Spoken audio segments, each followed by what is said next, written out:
Let's talk about this concept of a weak bladder. I've had many clients come into pelvic floor physiotherapy telling me that they think they have a weak bladder. Now, let's understand that the bladder muscle is made up of what is called involuntary smooth muscle. What does that mean?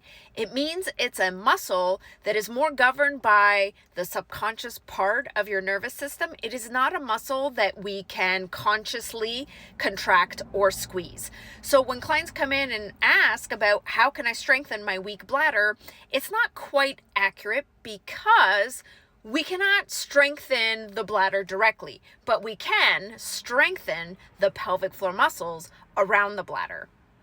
Now, it is true that the bladder muscle can have difficulty with contraction, and that would be called an underactive bladder.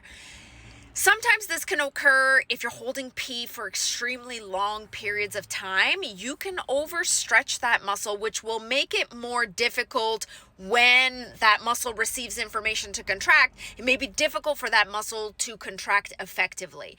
Now, we can't really directly impact that muscle, but we might do something like timed voiding, where you're emptying your bladder sooner so it's not getting overstretched, and hopefully over time that bladder muscle will change.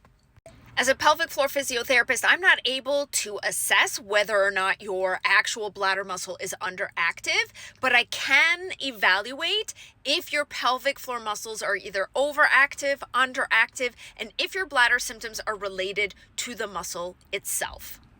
Have a follow-up question? Drop it in the comments and I will answer.